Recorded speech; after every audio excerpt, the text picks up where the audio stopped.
Wow. Very, very heartwarming. Those two individuals' lives have been saved because of the Mental Health Association, which is one of our agencies that we do support. So by supporting United Way, we truly are saving lives. So please keep that in the forefront of your mind this year through your campaign. You truly are a lifesaver. I can't thank you enough for that. This campaign we have this year, this cabinet we have, it's an exciting cabinet. We have a mixture. It's a nice blend, cross-functional. We've got some rookies. We've got some seasoned veterans. We've got a couple gentlemen who are retirees who used to be on the campaign cabinet in the past. They're back on here again today, this year. So we have two retirees, once on the cabinet in the past. They're here today. Thank you very much, Mike and Don, for being here. But again, nice cross-functional. So for the rookies, relax, have fun. Know you've got some seasoned vets, seasoned veterans. You got some ladies who've got a lot of experience. We're here to help work out as a team. It's going to be a successful campaign. So relax, have fun this year. You know, one thing I emphasize where I work at, my family as well too. Let's have fun. Let's have fun as a family. Let's have fun at work. Work's hard. Life's hard. Let's make work fun. Let's make life fun. Let's make this campaign this year fun as well too. We got to work at it though. We got to work hard. We got to keep pushing forward as Joe last year did for us with the campaign. He kept pushing us forward to make sure we had a successful campaign last year. So let's have fun. So with that, before we do introductions, I want to do one fun event. This is for every volunteer that's in-house today. If you open up your book in front of you here, into the middle of it, you'll see a slide like this, right in the middle. And what it shows here, it has the, since 1956, all the amount of money we raised each year. Okay, take a look at that. Everybody see that?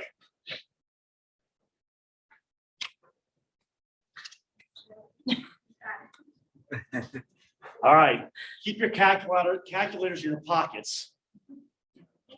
So look at all of those numbers, and on your Post-it note, write down that Post-it note what that total amount is you think. The winner is a $15 gift card to Great Harvest. Okay? Add up all those numbers in your mind and guesstimate how much money the United Way has raised since 1956. And don't be adding them up right now. Quick look at it. Right now, but you can guesstimate how much money the United Way has raised since 1956. And Ashley, if you would swing by and pick up the post notes from everybody so to make sure they're not getting calculated. Winner gets $15 for Great Harvest.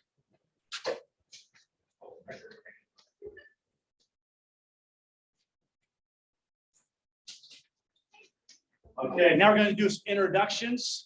There's a lot of people here to try to stick to our schedule here. What I'd like for you to do, please, is just we'll go around the room, say your name, who you work for how long you've been on the campaign cabinet, United Way.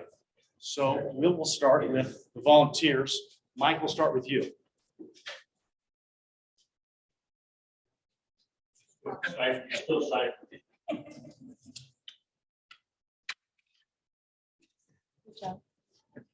I'll start with you to introduce yourself. I'm sorry. Yeah. He was thinking. Quickly adding. I'm Mike McTagg. Born and raised in Lafayette. Started out working for the United Way in late 70s as a loaned exec. That's what they were called back then. And was co-chairman of the construction division for a number of years. Retired. It's been around. So glad to be back and always enjoyed the United Way. Thank you, Mike. Thank you.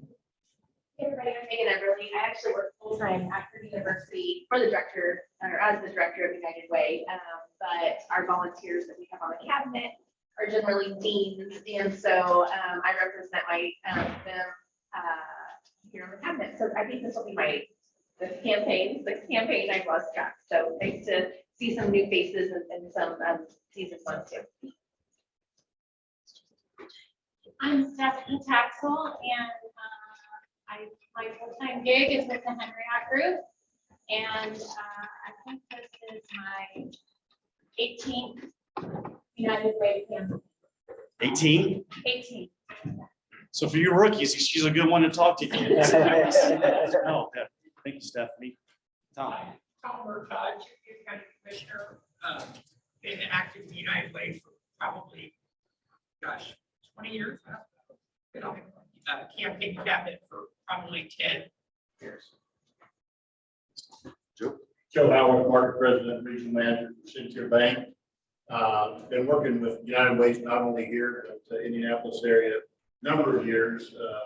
Was campaign chair last year, had an absolute wonderful team to support me in that venture. I grew up on the Commerce cabinet, and hopefully I put that in great hands, which I think I have over the years, and done well. So, but it's great to still be a part of United Way and the fundraising. Joe. Chris. My name's Chris Kessler. I work at Stall and Kessler Bank.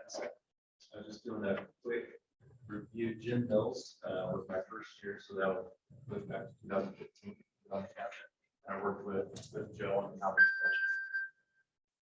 Josh. My name is Josh Shives. I own a real estate company here in town called Rayco Realty, and this is my 4th year helping with United Way on different committees. I was on the Comics Division last year, CIC, and CIC the year before, and you emerging leaders before that. When Steph dragged me into that, that was really good. So, Josh. Stephanie. I'm Stephanie Gay. I'm a rookie, so my job, I work in most of the function room, and we are elementary as a teacher today. So I'm excited to be here. Don Schreiber, I'm retired labor liaison from the United Way, 28 years. Did a few campaigns. 28 years. That's awesome. Great. Thanks to have you back, Bob.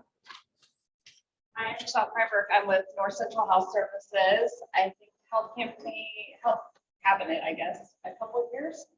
But I've been engaged with the United Way, I think, since I moved here. I remember at Home Hospital, my first job in '94, they said I got a free mug that I could get free refills if I was a fair share giver. As a new college graduate, free refills in the Home Hospital cafeteria, I was sold. So there you go. You never know, right? Jenna Winger. I work at Wabash, and I have been working alongside with the United Way for about 5 years in a variety of different capacities. I've been with the Volunteer Engagement Committee, and then I did a little bit of time on the board in 2019. And then now I am the campaign chair at Wabash. So I run that campaign. Thank you. My name is Gail Ladd, and I'm a registered dietitian. I think I had that same mug at home. I'm currently at Mulberry Health, representing healthcare. Greg King, this is my 2nd year on the cabinet. I'm a production manager with Liquid Spring, and it's our 3rd campaign at Liquid Spring.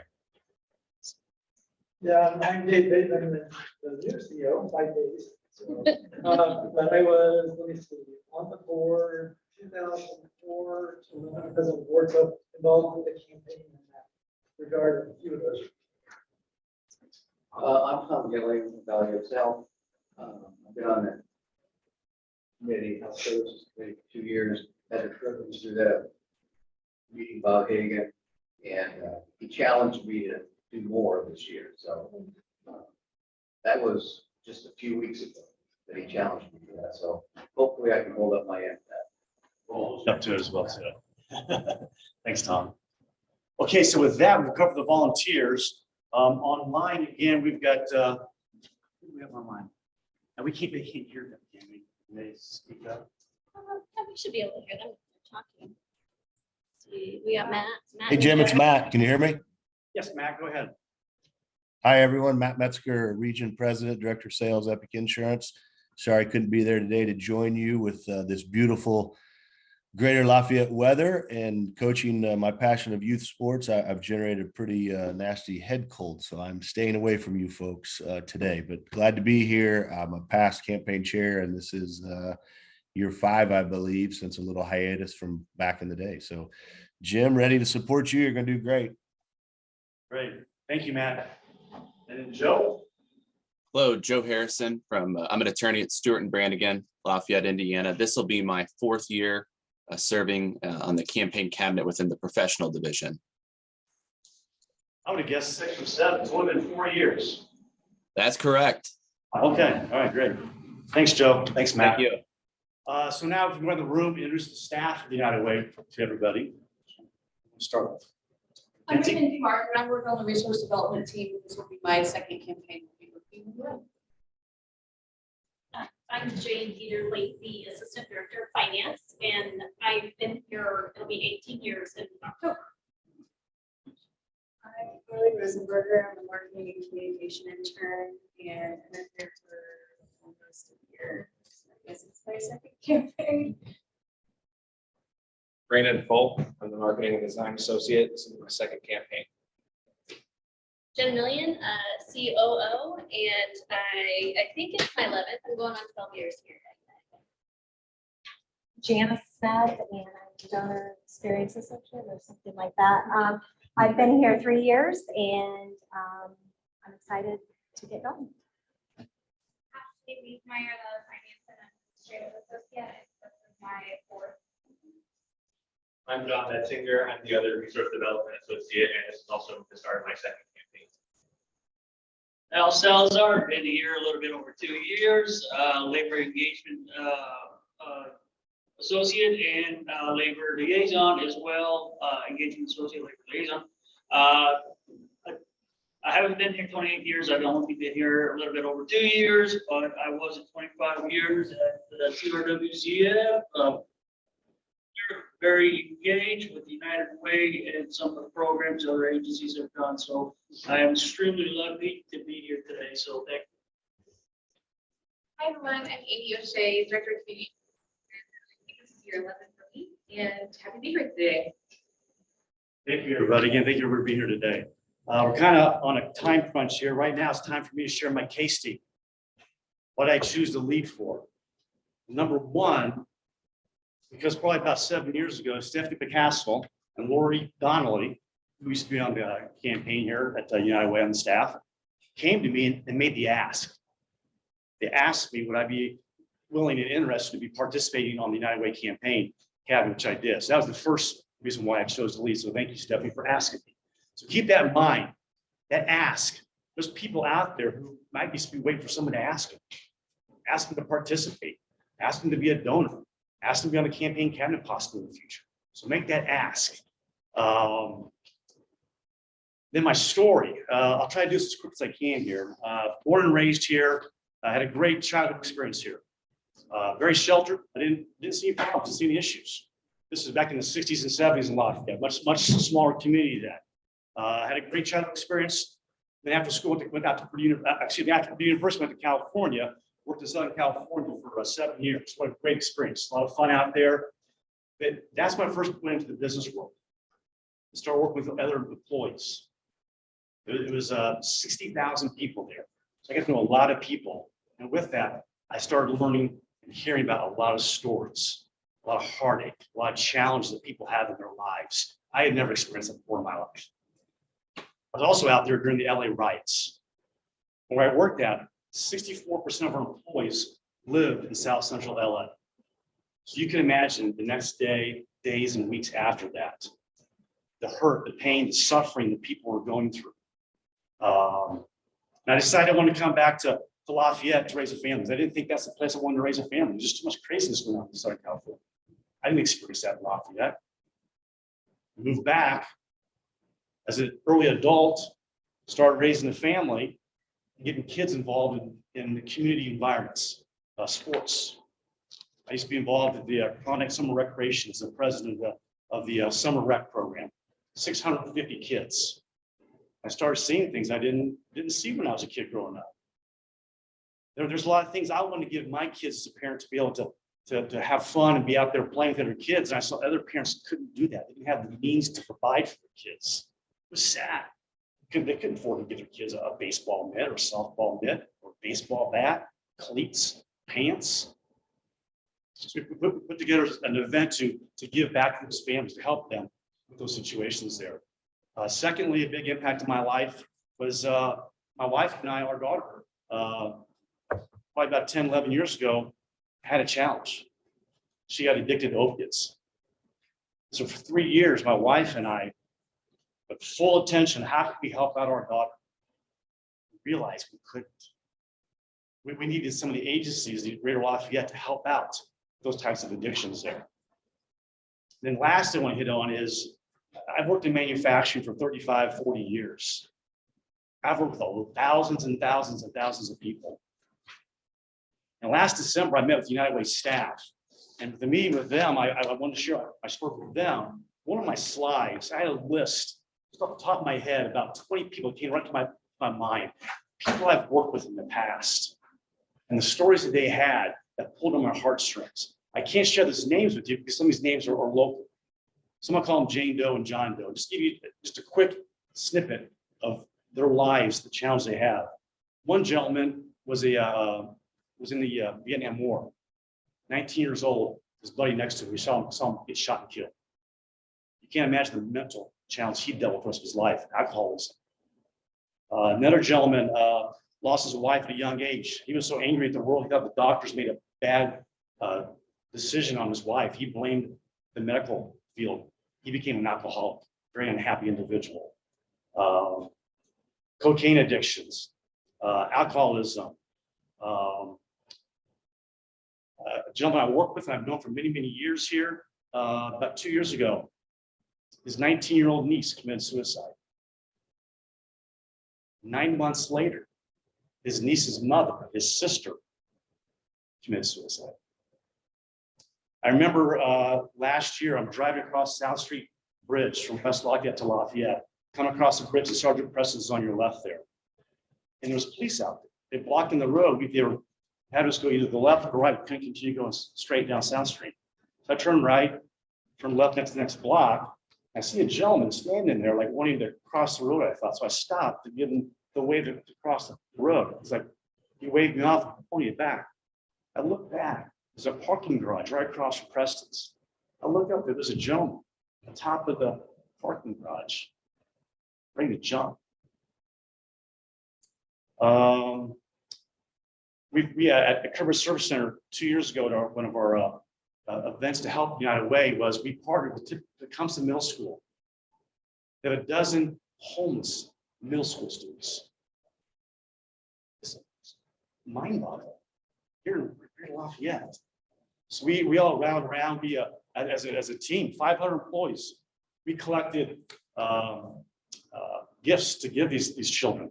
We got them duffel bags that said Tecumseh Middle School. We gave them Tecumseh Middle School hoodies. We gave them socks, gloves, hats, hoodies, just to make them feel welcome, feel a part of the community. I go on and on and on, but because of all those experiences I've had, it's tugged my heartstrings to want to do what I can to help out our community, our fellow community members who struggle day in and day out. So let's continue to move on. I'm sorry, I'm going a little over here. So the next up, Jen, where are we at here? Oh, job descriptions. So if you open up your binder on the very front left side, is that right? The front left side there is a job description. If you could read through that job description, and on the back, you're supposed to sign it on the back. If you would, before you leave today, drop that off to Ashley. Ashley, raise your hand here. If you would drop that to Ashley, or leave just at your station is fine too. And then also there's a volunteer information sheet that you can find online.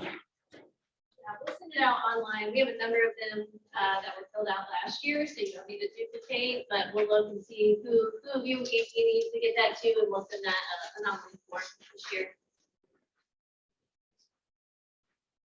Okay, campaign timelines. Jen, you want to? Just wanted to kind of run through kind of what we're looking at for this year. This is going to be review for a lot of you. But for those that are new, just want to kind of set those expectations. Campaign timeline, next month, we'll start having monthly cabinet meetings. And then you'll also start to have your division meetings. So if you're on the commerce division, you'll want to kind of get together and, talk your strategy there. And then we're currently in the midst of planning CEO calls. And we have a few of those on the books, but would love to have, if you're interested in attending one of those, if you have a particular connection with a company and you want to be involved in that, let us know and we can get those dates to you. We know that we're going to be scheduling a lot of those and we don't want to burden you too much, but if you have interest in attending those, we want to include you in that, in those discussions. But we're getting those out, send some information out about the CEO calls. We should have established a chair for each division. So if there's not already a chair been set up, we're going to try to do that so that there's some leaders in those little groups, in those divisions. The tools and resources, this is just us trying to figure out the best way to share information with you. So we know throughout the course of the campaign, you're going to want to know, you're going to want to see reports about what was raised last year. You're going to want to talk about what the goals are for your divisions. And so United Way staff will figure out the best way to provide that information to you so that you can easily access it.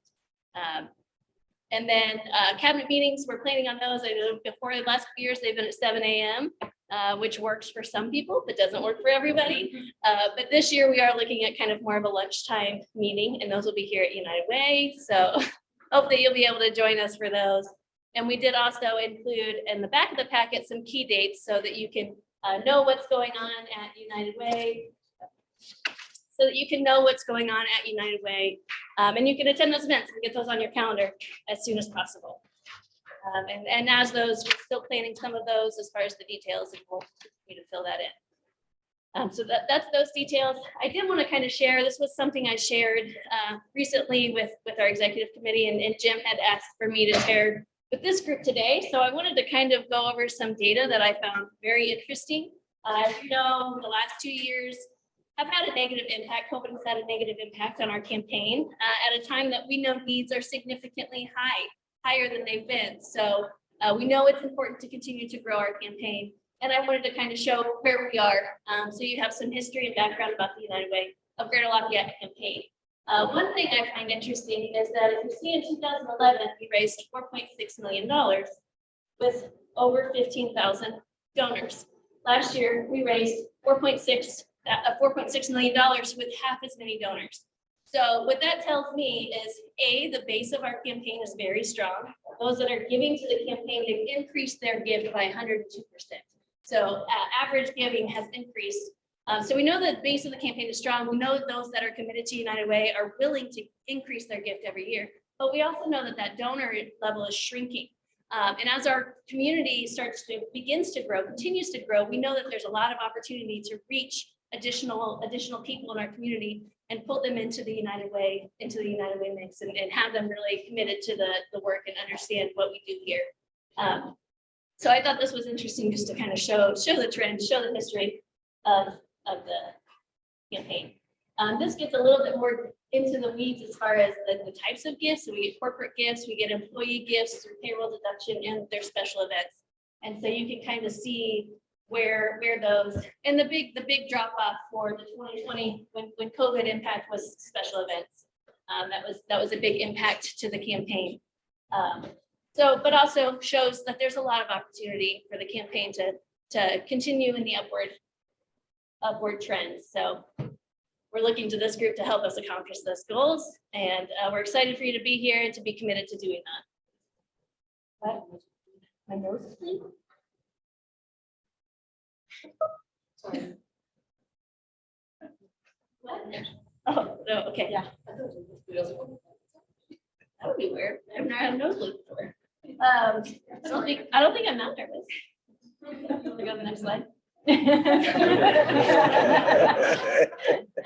Okay, so what we wanted to do, especially for new volunteers and even those that have been with us for a long time, my goal for sharing kind of about United Way of Greater Lafayette is just that you maybe walk away learning something you didn't already know.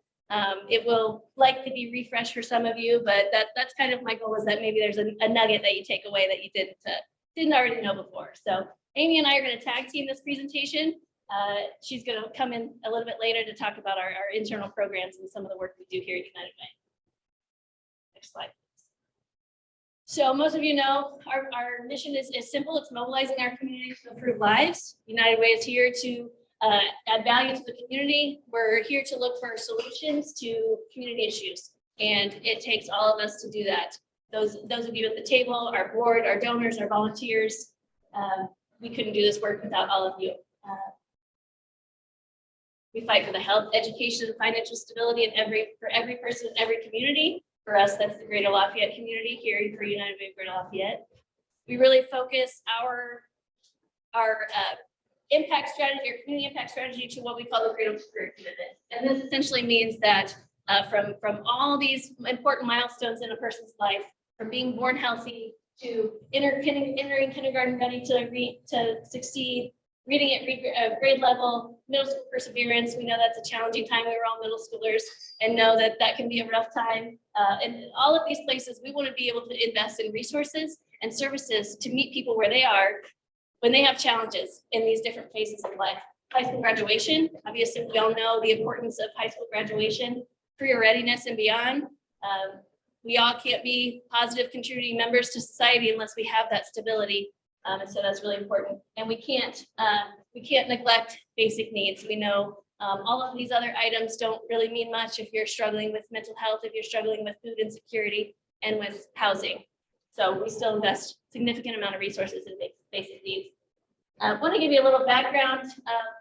For a campaign cabinet, you really understand the campaign and the dollars we give away through that process, but we also have other funds available that you might not be aware of. So the Community Investment Fund is what comes from the campaign. So campaign cabinets out there raising money, and then we have another set of volunteers that are kind of evaluating the services in the community and making decisions on to where to make those investments. And that's the Community Investment Fund.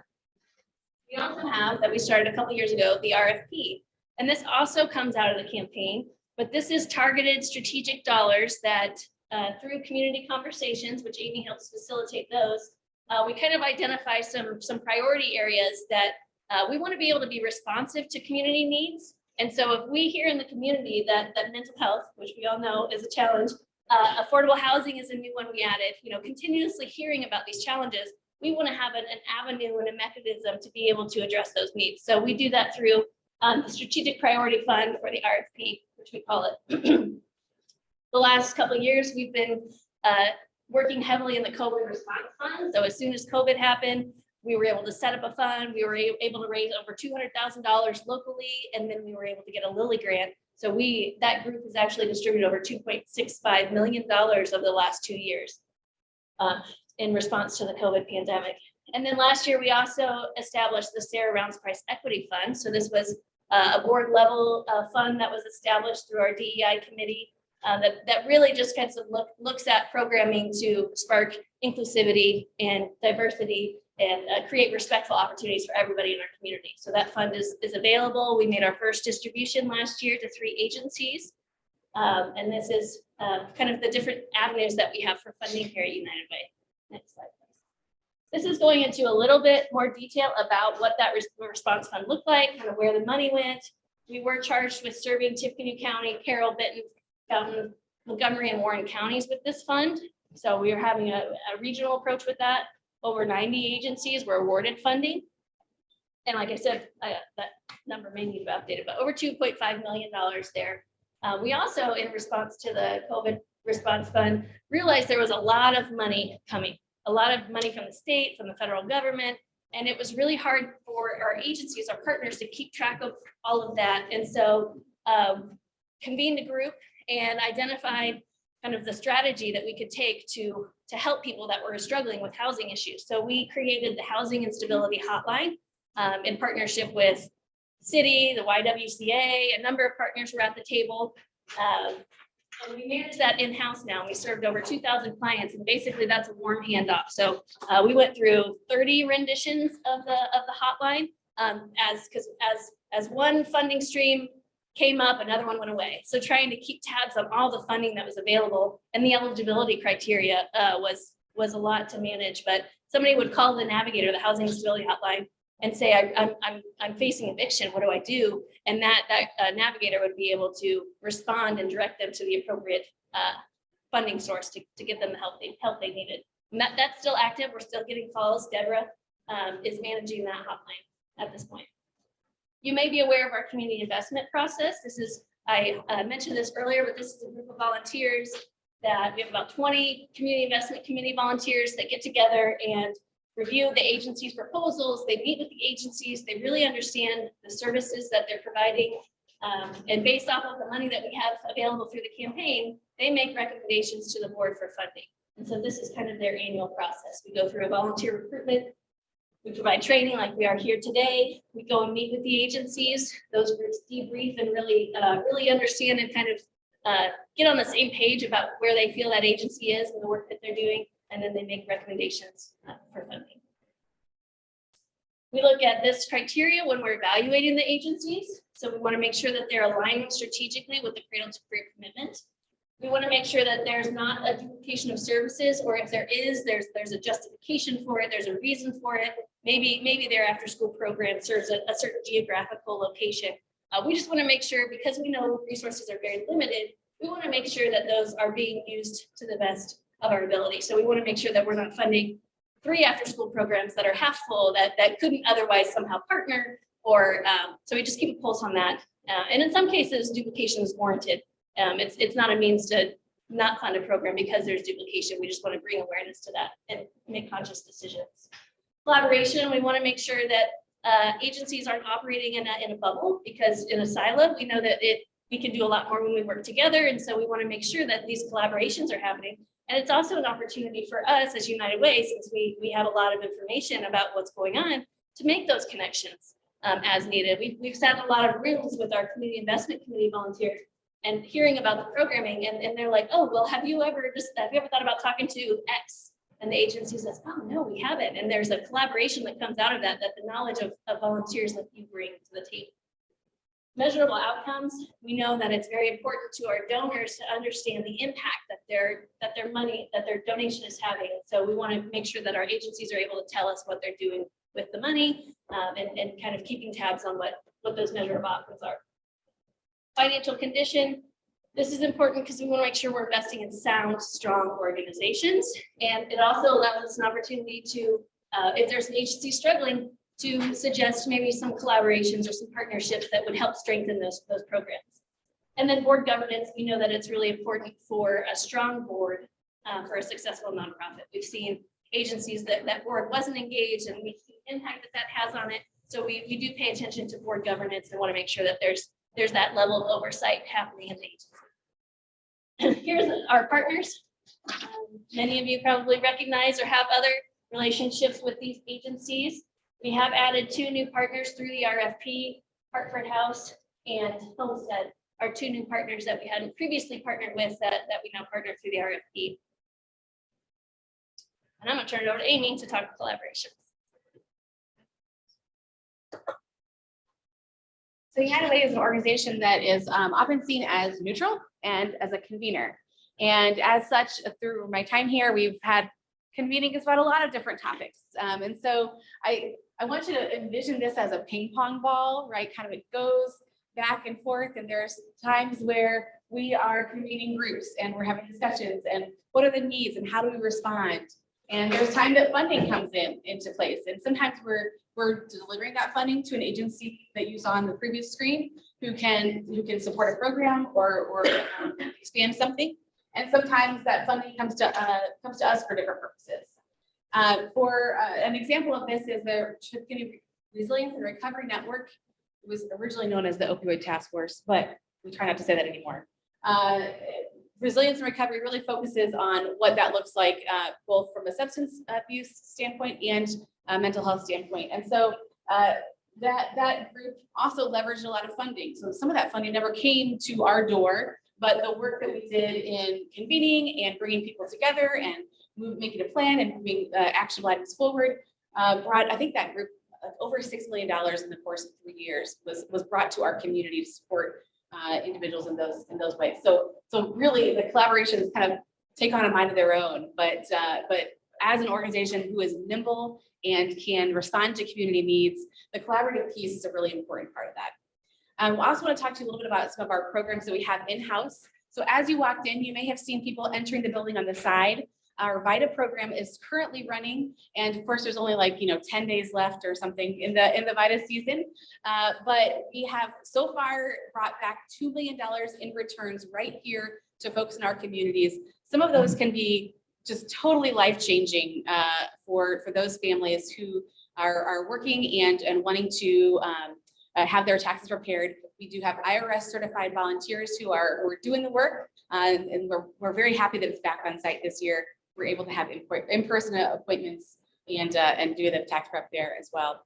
And so our kindergarten countdown camp, we are ramping up for, yeah, Michelle, and we'll have 12 camps for incoming kindergartners, generally for students who have not had preschool experience. So we know that 0 to 5 age group is so important in a child's life, but sometimes kids don't have access to high quality early care and education. And so the kindergarten countdown camp is really meant to kind of step in to give a brief, it's 4 weeks, it's a half days, it's with a kindergarten teacher who they know what they're doing.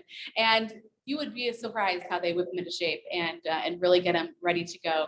Both academically, they learn how to write names and letters and numbers and all those things, but also the social aspect of school. You know how hard it is to sit on a square and listen to a teacher sometimes? Standing in a line, boy, those lines are tough. So that's really awesome. We're expanding that to Montgomery County this year as well, but that'll be coming up as and then our next program, we really took a hit with COVID-19, but our Reach 60 program places volunteers in classrooms for an hour a week, and the teacher guides those activities and lets them, work with the students as they go. But we once had about 600 volunteers. We have 170 this year, and we're really hoping that next year we'll be able to place more volunteers in classrooms, as we know that the kiddos are looking for that help. One of the things that we provide as a service to our community is poverty simulations. If you've not participated in one before, I would invite you to join us. May 4th, we have a poverty simulation. It's in conjunction with the pre-union counseling class, but it's open to the public and it's free to participants. And 5:30 to 8-ish or so, we will be there at the IBEW Hall 668 on 30th Street. Join us. If you've not been a part of a poverty simulation before, it is a very impactful experience. You take on a role of a family member whose family is living in poverty. And it's not even, it's low income. It's not 100% of poverty from federal guidelines. It's working, it's sort of Alice families, right? And so those take place throughout the year, and on an as needed basis, I suppose, but we do have one coming up. I would encourage anybody who's not participated before to come and experience that. It's really an eye-opening experience. The peer union counseling, so this is in conjunction with the class, but the peer union counseling class is in participation with the Northern Indiana Area Labor Federation. Did I get that right? All right. and we provide, I kind of think about this as sort of community services 101. So if you are in a factory, or if you are in a workplace and your neighbor, friend, family member, coworker has a challenge and you don't know where to go, this program can help identify community resources that are available to members in our community and how to make those connections. So you become a counselor. I mean, this is a loose term, counselor. Okay, you become a peer who can guide someone to a community resource that might make a good connection for you. And so that's a 10-week course. It's wrapping up actually the May 4th is the last class of the year. So, and then volunteer engagement is of course a pillar of our work at United Way. We do have a volunteer portal where it's a community service where any nonprofit can volunteer jobs, and connect community members to, if you have a passion for working with the homeless population or serving meals or domestic violence, we can connect you with a lot of different community organizations that are posting needs. And volunteerism has kind of taken a hit over the pandemic as well. So it's been a little tough, and we're seeing some of that coming back. And people are really wanting to come back. So the portal is a great use for that connector. The other thing I want to mention about the volunteer engagement at United Way is that our recognition event is back in person this year. So we have a community recognition event where volunteers, agencies can honor volunteers. We'll be back in person May 3rd at Loeb Stadium. So if you're interested in that or have a volunteer to honor, give us a call. But I think I'm ping ponging back to Jen now. Thank you. Yeah, just two more groups to share with you. Emerging Leaders United. We're actually starting a partnership with GLC and their Young Professionals group. We have we're building a joint steering committee so that we can build some collaboration there. But a central goal is to get young professionals engaged in our work, get them some education about what's going on in the community, ways that they can plug in, and hopefully they eventually become donors and board members, and just an opportunity for engagement with those groups there. And then Women United. If you're interested in participating in this group, this is a group of women that we have a number of initiatives that we're working on. We serve meals monthly at LTHC, maintaining the little libraries that you see around town at the parks, making sure that they're stocked with books. We have a social event that we're scheduling for June 16th, and we're going to launch a new initiative there. It's called Bedtime in a Box. So there'll be an opportunity to sponsor a box, and that's to help children that are at risk, help them build bedtime routines, stability, there'll be hygiene products, there'll be books, there could be pajamas. There'll be a list of items in the box so that the women can contribute and make an impact there. But we'll be launching that program at the social. And we just encourage you to follow us on social so that you can be active and see what we're up to. So that's what we have there. So now I think we're making good time, and it's time for our break. Sit here. So we're going to take a break. Is there anything else you want to share Just real before? quick before we go break here. Just want to share a vision on our monthly meetings that we have. There's some new people on the cabinet this year. So the vision I'd like to have for our campaign cabinets, we have every third Thursday of the month. Again, from 11:30 to 12:30 here on site in the boardroom here. The vision would be that we would go around the table and have one member of each division speak up to that month to share highlights and challenges. The highlights, what are some of the positive things that that's going on in your division, some of the events that you're doing, some of the outreach that you're doing, some of the businesses you've gone to visit with. Maybe you might want to share with us that you've partnered with a new business. They're going to be joining the campaign this year.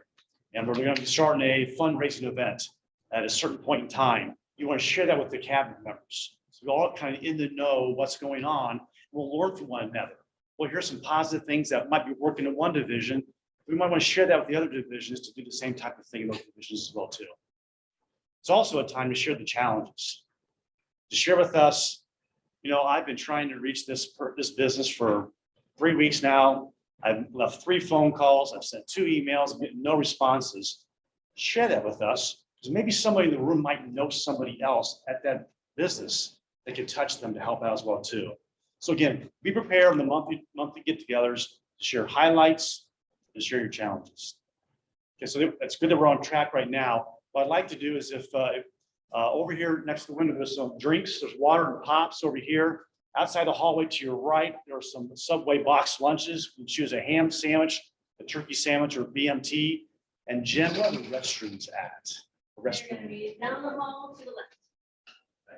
We're gonna grab a lunch and a drink, and we'll sit back in here and we'll get started here shortly with our special guests. And maybe if we have, this is the teacher, maybe the first half of we'll have a lunch while you grab your drink, and then we can have a better flow.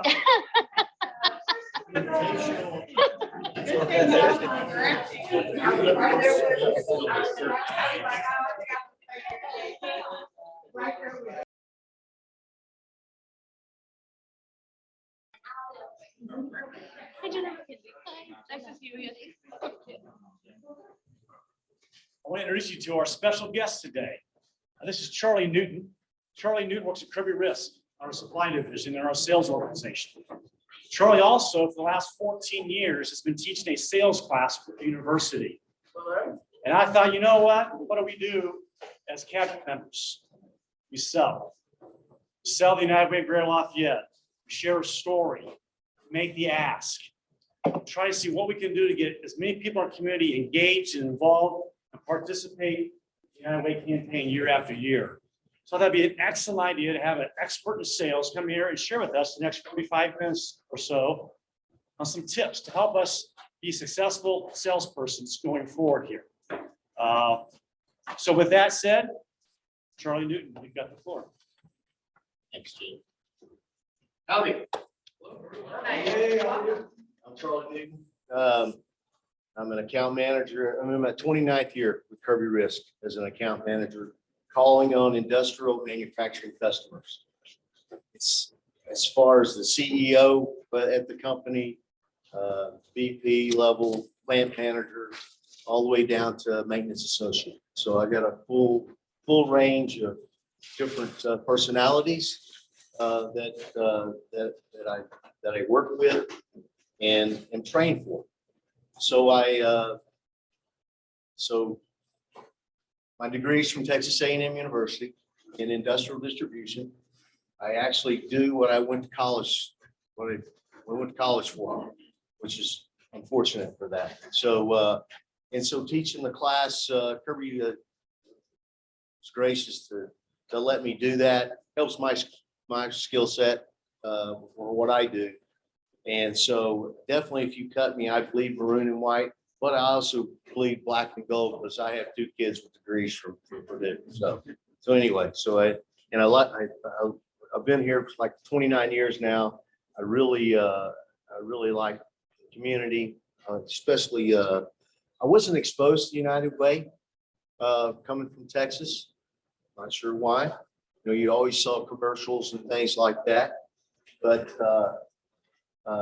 right away coming to Kirby, culture was United Way. You know, it's what we do, and you know, the Risk family has been so involved in it for so long that it was just a normal thing. And then when you get involved and you do the activities and all things like that, I'm in. So anyway, so Jim,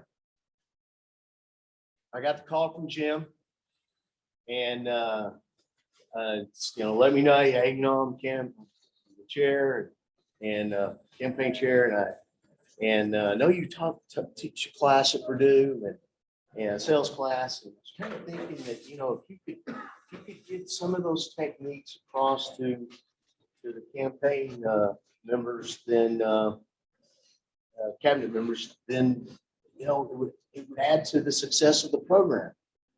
Well, I tell you, I've known Jim, I'm pretty sure at least 20 years, maybe more than that. And so I respect his capability so much, and how successes that he's had, it was easy for me. Right away, I was excited to get on board and be a part of it, to try to help in any way that I could. And so thank you for the call, Jim.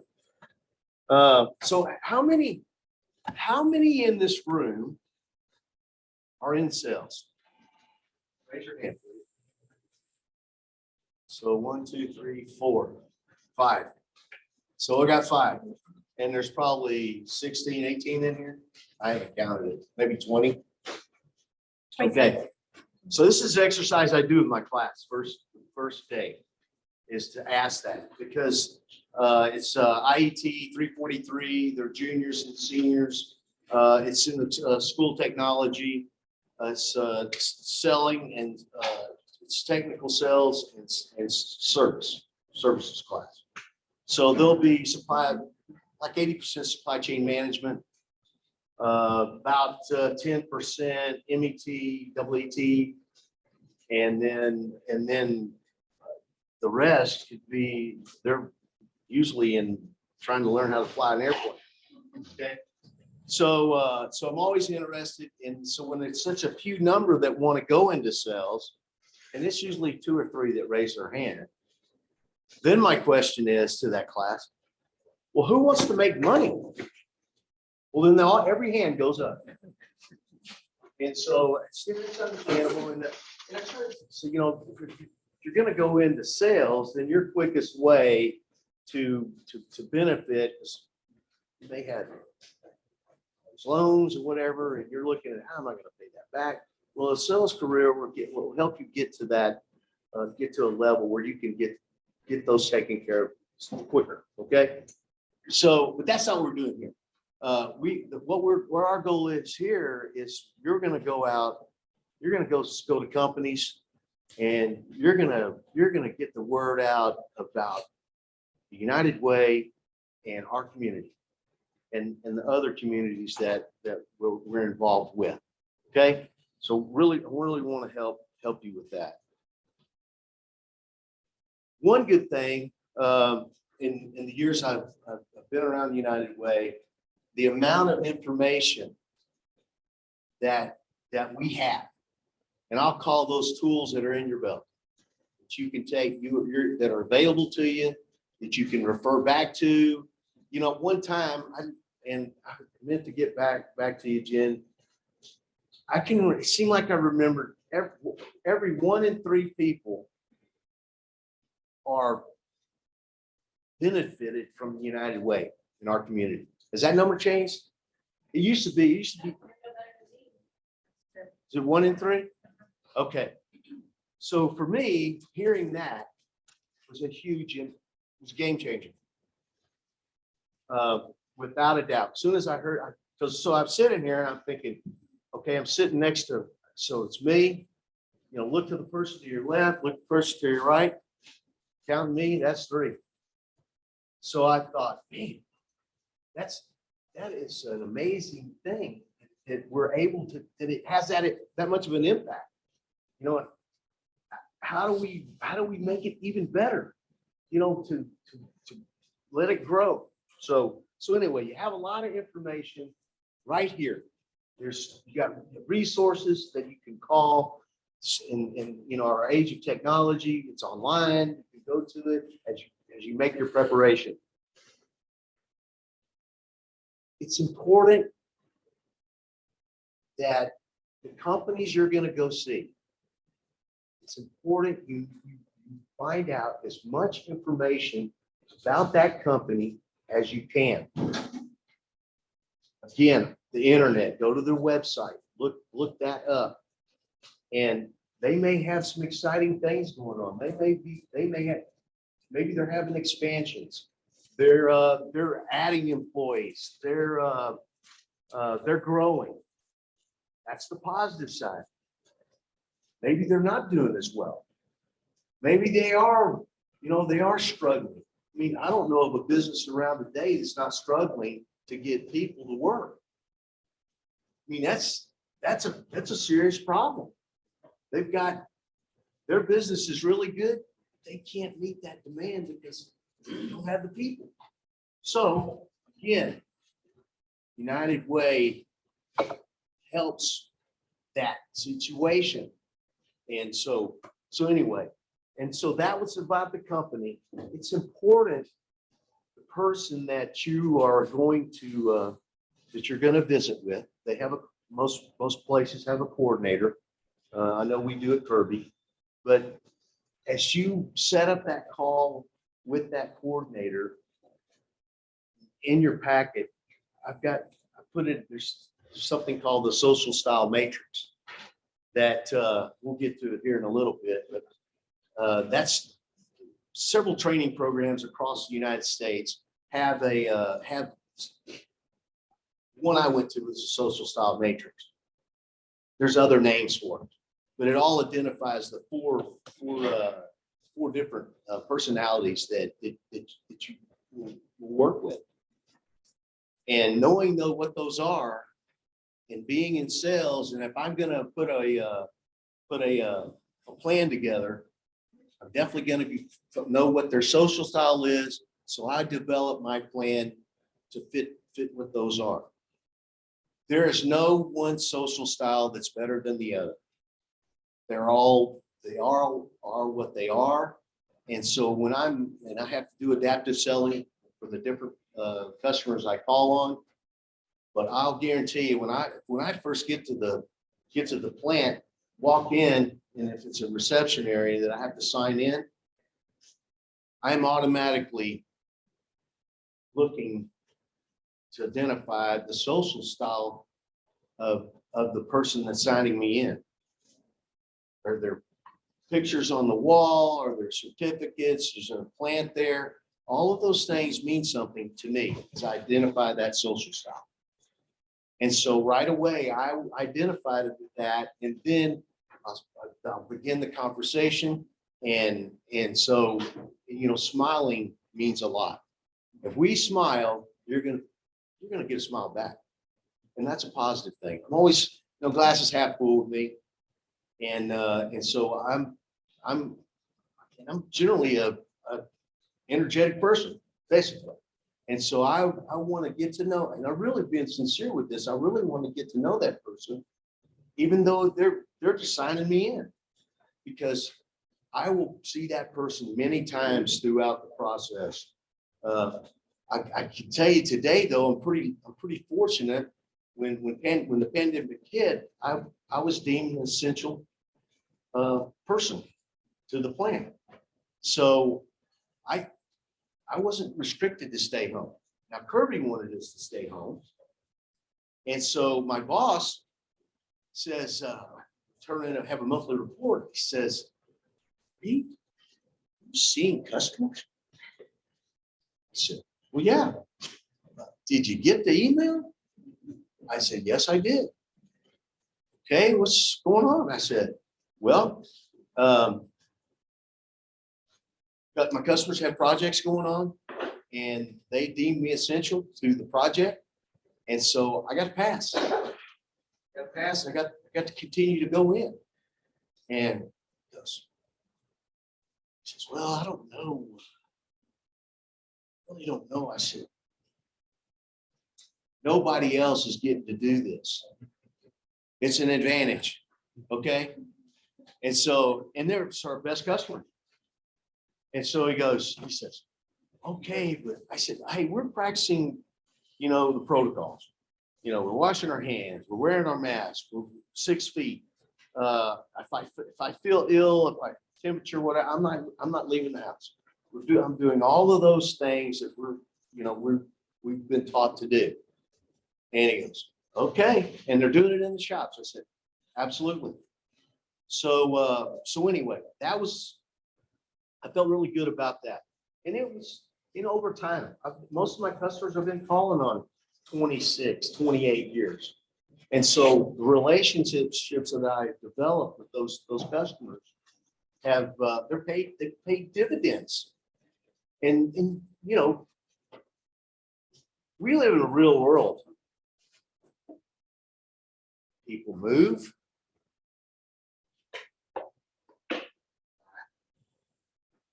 There's divorce. There's all these things that impact what you do. And so to evolve through that, and you know, there's some days I'll go see a customer and right away I can tell it's not the customer I know. Something's up. So I put all the stuff down, I'll sit right there in front of them and I'll, what's going on? And man, they might just break down and start crying or whatever, you know, which is okay. I'm there for them. And so I'll sit there and I said, well, we're not going to talk business today. I'm here to help you in any way I can. And so then I may not leave for a couple of hours. I don't care. I really care about that person. And so anyway, that's a little bit about it. So making the sales call. So when you go to the company to do the presentation, we're going to make a good impression. We're going to smile. We actually are. We're going to smile and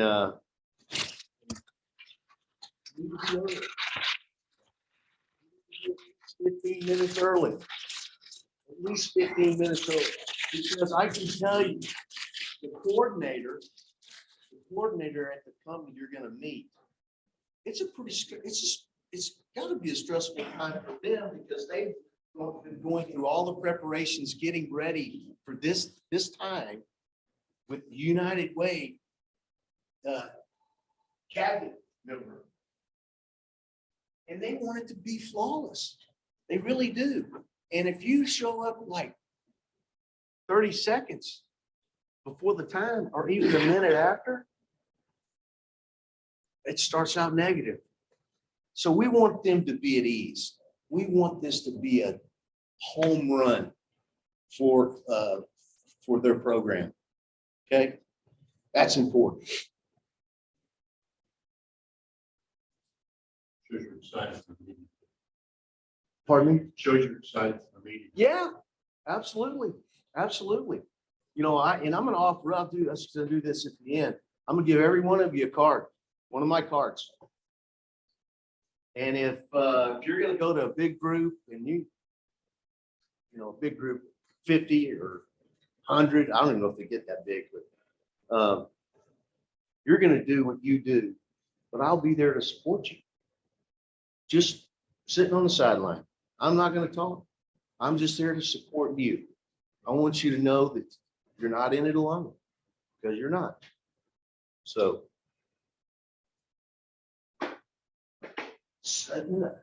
if you, in doing your homework, and you have stories of other successful programs. I mean, the one that, I hate to name names, Subaru, yesterday at that, I was just blown away with that, the number, and it was amazing. And so that right there, I guarantee you I'd take that one.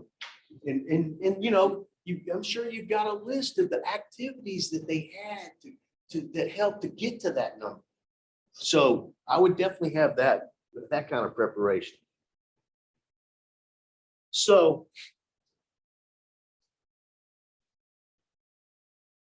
ask your questions. So I want you to ask open-ended questions. That way you don't, if it's a closed question, all you're gonna get is a yes, no. I want to know, you know, the who, why, when, asking it like that. And then that way it gets them to talk. It lets them open up. And then when as they start to talk, you know, most people do like to talk. And so they'll tell you even more. And that's what you want. You'll find out more doing that and other ways to help them and help for the success of their program.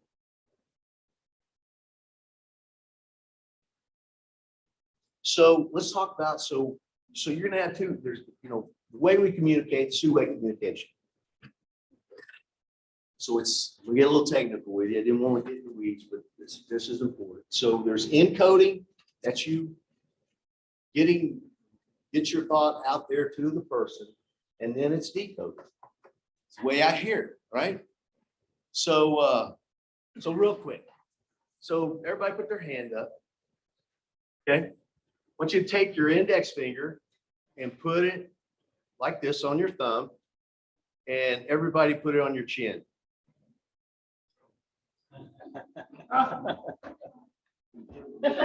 On your chin. Now, do this in class. And some of the students get upset. I'm not really wasn't trying to play a joke on you. Just want to see how you're listening.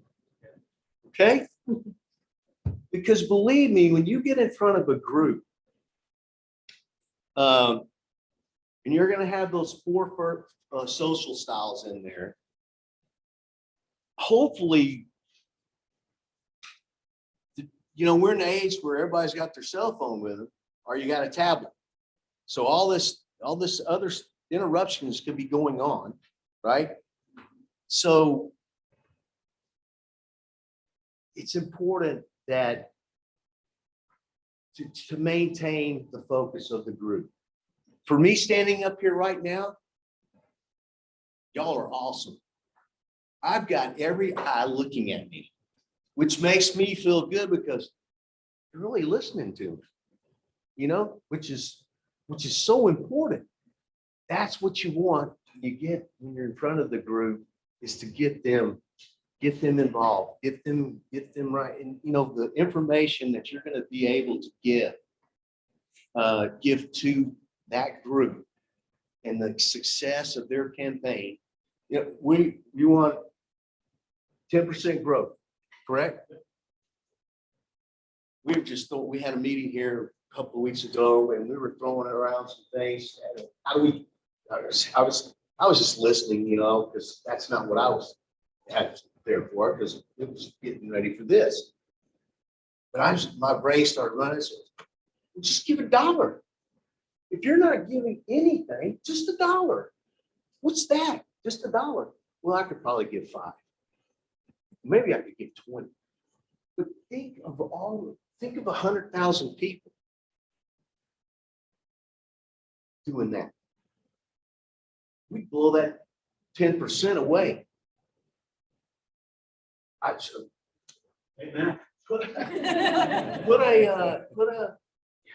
thinking about our counter, all of our counters. Put a jar out there, and when those contractors come in and our customers come in, I said, hey, you gonna change your pocket? I would do that. You gonna change it? And they go, oh yeah, what do you want? I said, hey, 50 United Way. And I give them 3 bullets real quick about here's what it does. You know, you're gonna miss 50 cents today. And so just trying to get that number or more, you know, yeah, let's get past 10%.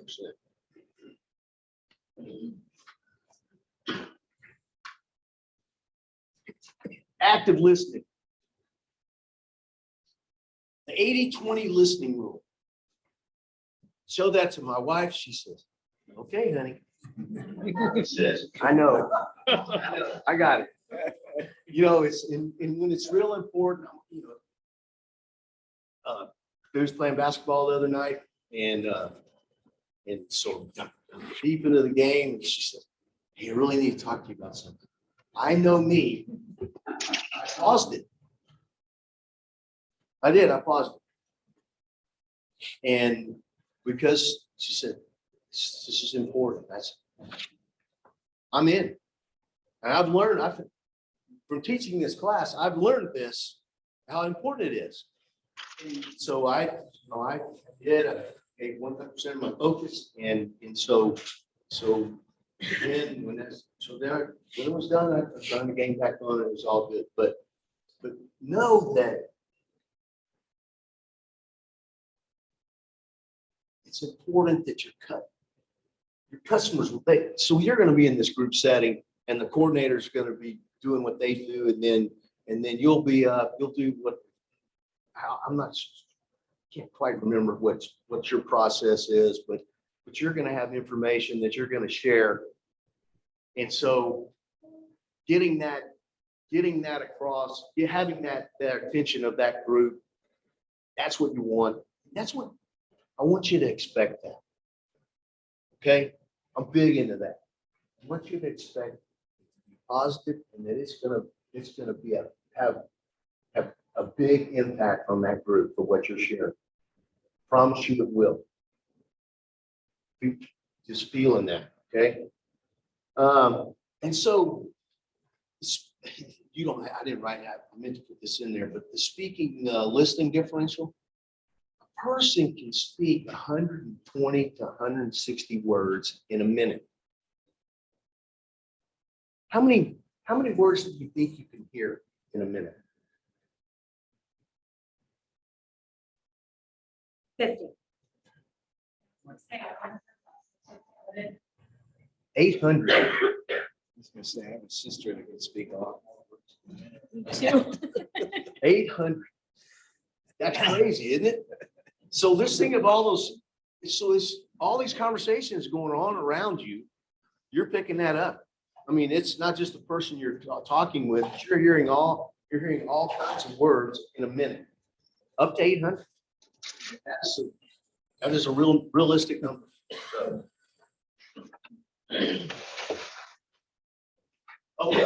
So So how, have you ever been taught nonverbal and verbal communication? Right? So as you're giving, I know as you guys are awesome. It's very positive in here. So your nonverbals to me are over the top. Very positive. You're engaged. You're not, nobody's fidgeting, nobody's back sailing the boat or, but you're really engaged with my discussion. And thank you so much. I really appreciate that. But I can tell you in my class setting, I've got, I'm supposed to have 30 there. I had 30, I didn't even have 30 the first day. I had like 28.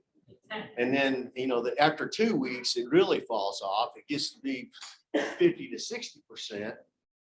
And so when we go over this part and I start talking about the nonverbal cues that I'm identifying with the class and explaining to them what I'm actually seeing from a negative standpoint, it's impactful. And believe me, they want to do good. They want to be positive with me. And so they'll change what they're doing to get there. So when you're doing your presentation in front of the group and you're seeing things that are, you're losing, okay? How do I get them back? What could I do to get them back? Well, I'm not going to say do this, but there's ways that you could think of a story that's had an impact on somebody's United Way program that it really helps someone. Telling those things right away, you're gonna get their attention that, hey, I really need to listen to this. This is important. And somebody in their own company may be affected in a way that what you're saying that resonates with them. Man, I know a person that's being impacted that way. So doing that, then that nonverbal right away, you'll see it. It'll change right in front of you, and you'll see them looking at you. So real quick, positive signs: uncrossed arms, leaning forward, smiling, nodding, eye contact, definitely the eye contact. In the negative one, crossed arms, leaning back, shaking their head, no, and fidgeting, no eye contact. So just know those are out there. I use these all the time in my job. All the time. I tell students that are I usually I've got 7 that are graduating this May. And so I talk with first the semester, I'll start talking to want to know who, is there anybody graduating? And so I'll ask them to come see me when class is over. Because I want to know if they have a job, if they don't, are they in the process of interviewing? And so I could maybe help them a little bit in the interview process. And so I'll tell them, one thing, you've probably already sent your resume. You need to take one with you as well. And so when I want you focused on the interviewer, it may be 1, 2, or 3. So you're giving equal billing to all of if it's more than 1. Definitely eye contact. I said, check their nonverbals. And if they will, if they reach back and they're, it's just kind of nonchalantly, I says, bring out your resume, put it in front of them. And if they're asking things about you, whatever, put your finger on that, get them back to the table, back engaged where you're at. And that right there will get, you got command again. Okay. So anyway, you're things like this will happen. I'm just trying to help you to know that, hey, you got a way to get them back engaged with, okay? Oh, let's see.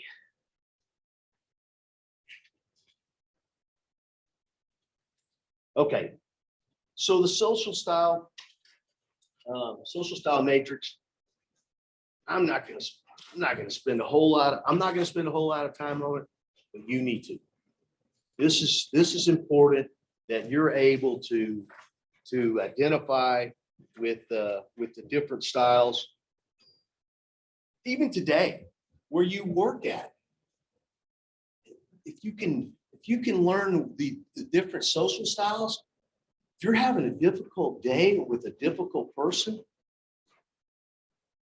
knowing this, having this information and knowing, you'll know how to counteract it in a positive way, not in an argumentative way, but in a positive way.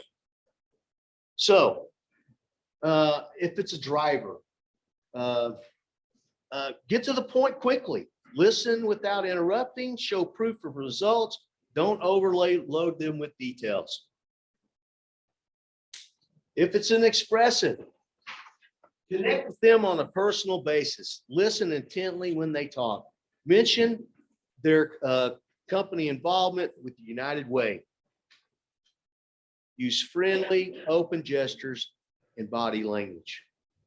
If it's an amiable, be patient and reassuring. Be sensitive to their feelings and emotions.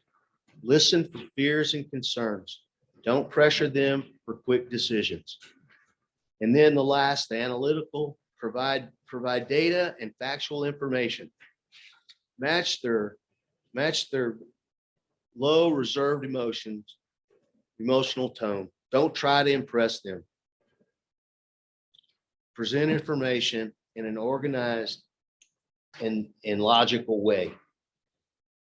I guarantee when you've identified the social style, you're going to have a meeting at your own company, and you can. There's an assessment. I should have included that. There's an assessment. I'll probably get it to you. There's an assessment you can do that. I had the class fill it out. This is an assignment for them, and so they'll assess themselves, and then it's the part of it says to ask 2 of your friends if they think this is you, and so typically they've nailed it, but I would say 75% of the class doesn't agree with it. The assessment they did on themselves. So anyway, and that's a whole nother debate, with them. And so, well, let's talk about it. And so then they'll want me to rate them. I said, well, I don't know you well enough yet. I said, can I rate you on your attendance in class?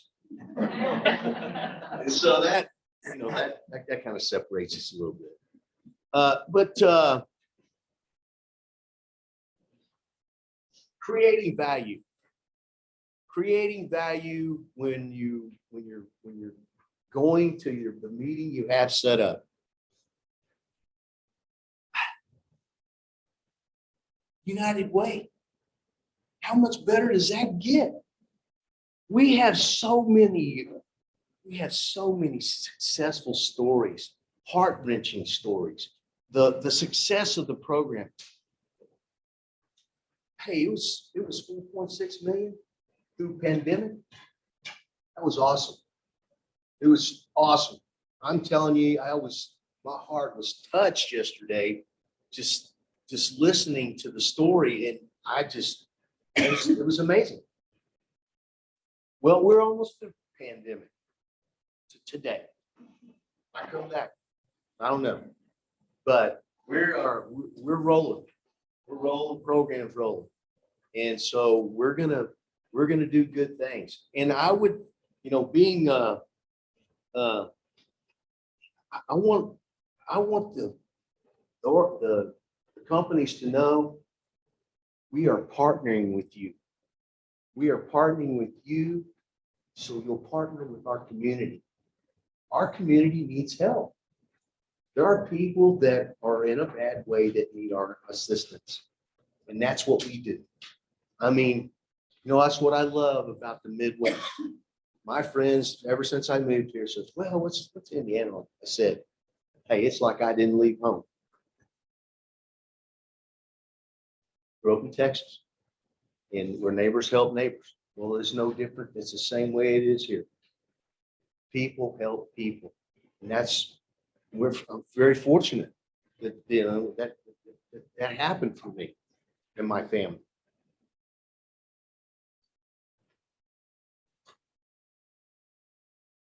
Characteristics of successful salespeople. And so this model I live by. I am self-motivated. I put back on the students and said, hey, what do you think I do every day? Oh, you probably go play golf every day. To be honest with you, I don't like to play golf. My customers love it. There's a lot of business conducted on a golf course, believe it or not. It is. I might play twice a year.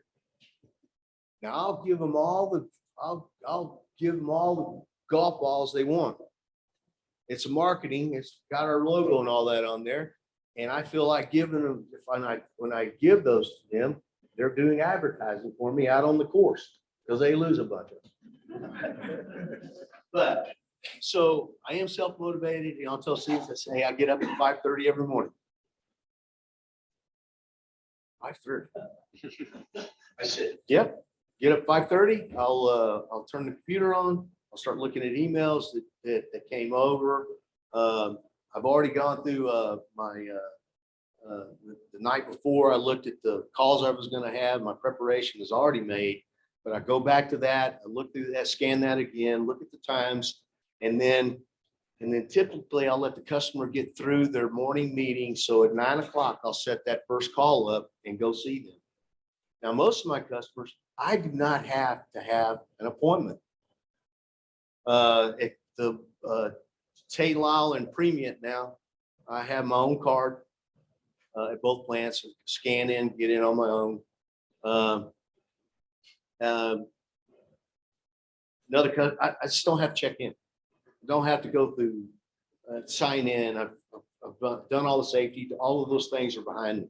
And so I have the walk of the plant, have all the PPE on. And so I just go do my job. And so, so definitely self-motivated, dependable, and trustworthy. You do what you say you're going to do every time. Ethical, of course. We have training on ethics and integrity, and so that comes easy. Flexible, definitely got to be flexible. Let's say you planned a call, have a time set up, you've been planning for it. The coordinator at the company you're going to, they're all set up. The day comes, something happened. They're not able to do it. I don't know if that's ever happened. But and that's a real downer for you. I know I would be charged. I would be fired up, get ready for that day, and then get that call. I'm not going to be able to do it today. That's an opportunity for you. You need to take that as an opportunity. Oh, I'm so sorry to hear that. I said, is there anything we can do? Might be. No, it's something internal. Says, oh, okay. Well, would you have time to talk about scheduling another day? Or would you prefer I call you back in a couple of days? Still moving this, we're still moving this wagon forward. Okay? We are. We're still going forward. We have something to do for our community. Okay? It means that much. Being creative. Man, I tell you, that's what I love about the United Way and the creativity of the people in this building, the people at the companies that you're gonna go see. I mean, all of these different things that they do, and they continue to come up with new ideas and to move it, to move things forward. So definitely being creative. More than anything, let your sincerity come across. Being sincere. I mean, they feel, they can see your heart beating for them and their and for their program, which you are. I believe that. Everyone is invested in here. I feel it. I feel it right now. So I thank you for that.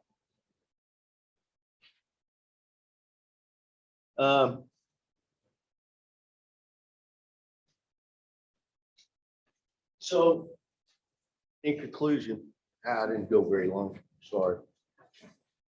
You got a card. Everybody get a card. Okay.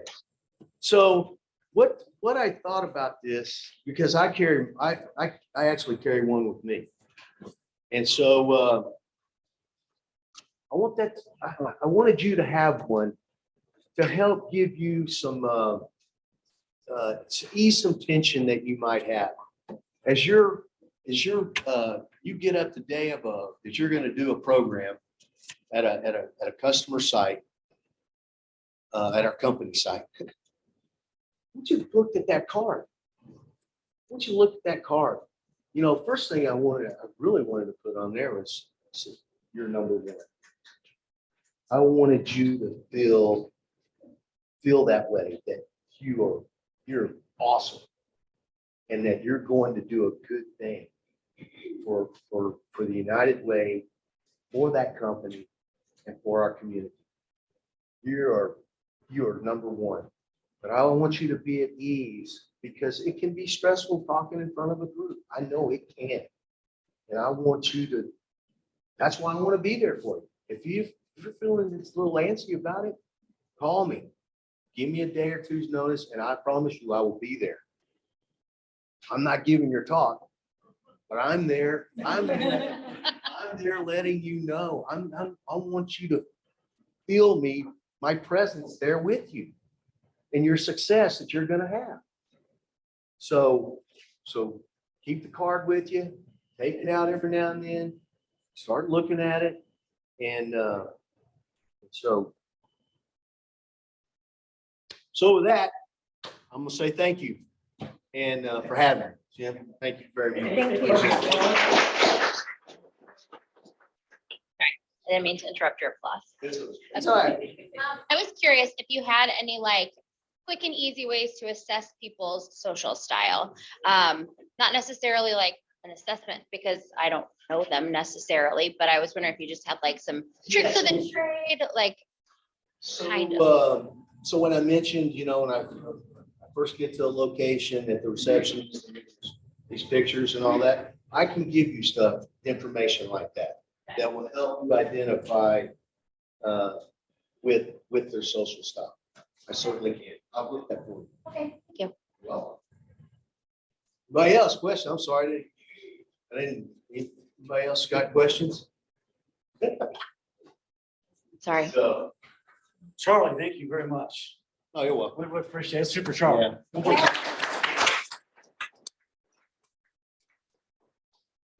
Even when we all graduate school, we continue to educate ourselves. It's never ending. Got the man from IB Tech back here, it's never ending education. And I know you're going to walk away from today with some nuggets right here. No doubt about it. A handful. There's got to be a handful of nuggets you're going to walk away from what Charlie shared with us today. Thank you, Charlie, for volunteering your time today. Thank All the you. volunteers we have here today, because you care about the United Way.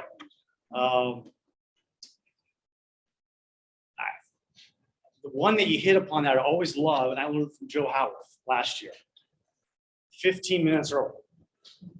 Went to the mental health meeting.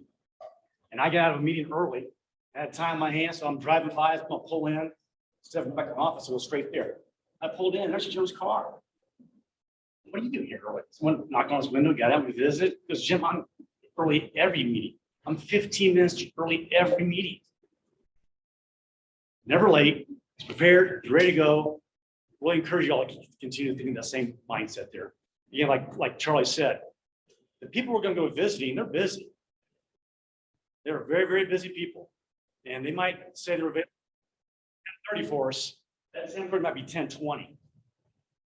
So value their time, respect their time, be there early, and be prepared to be asked to leave early too. Be respectful of that, their time. Okay. I coached high school baseball for 12 years. And if you weren't 15 minutes early, you were late. And you had to run a lot. I'm going to add one more thing to Charlie's sales pitch here. He said, call.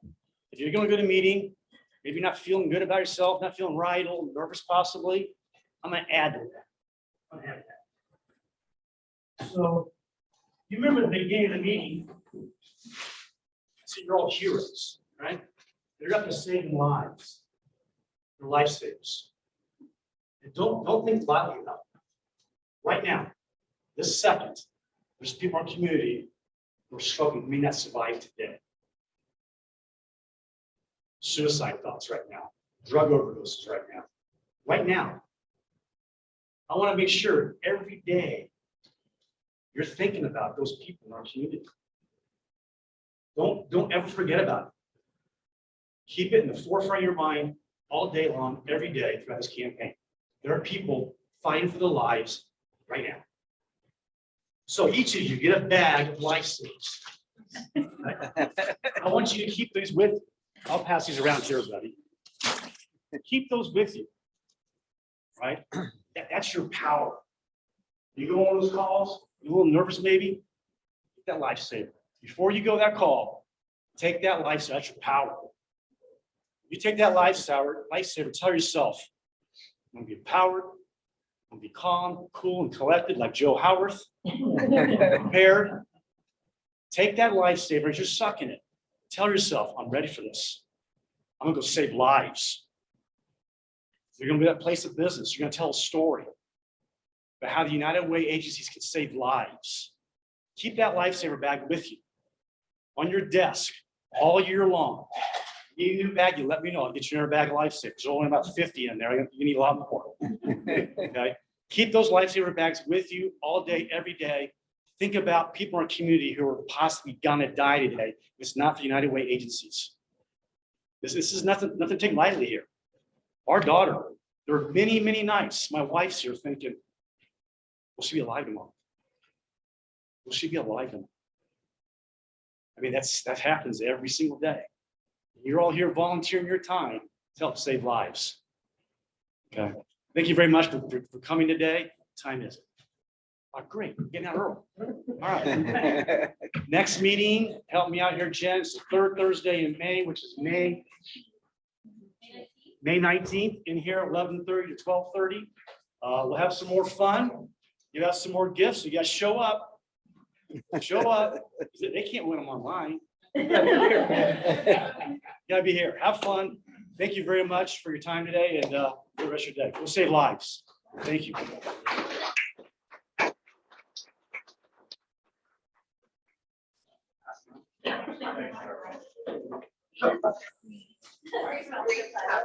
Great audience.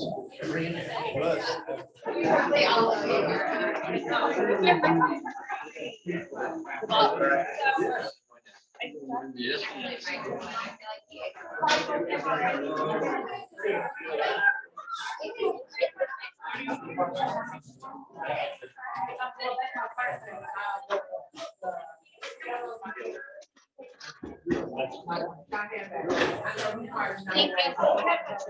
Oh, I'd rather have the blue one.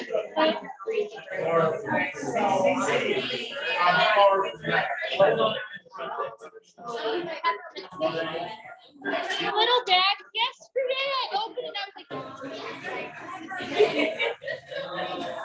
I'm so glad you're on the team. I really am. It means a lot. Really appreciate it. I guess I was drinking when you asked me. As a matter of fact, you were, yeah. 2 times was it, the first time was at the celebration last year. Right. Now I bumped into the Harry's there too. Yeah. Yeah. So, well, no, it's Good to be back. Great to have you back. It really is. Wondering, you said you started in California. California.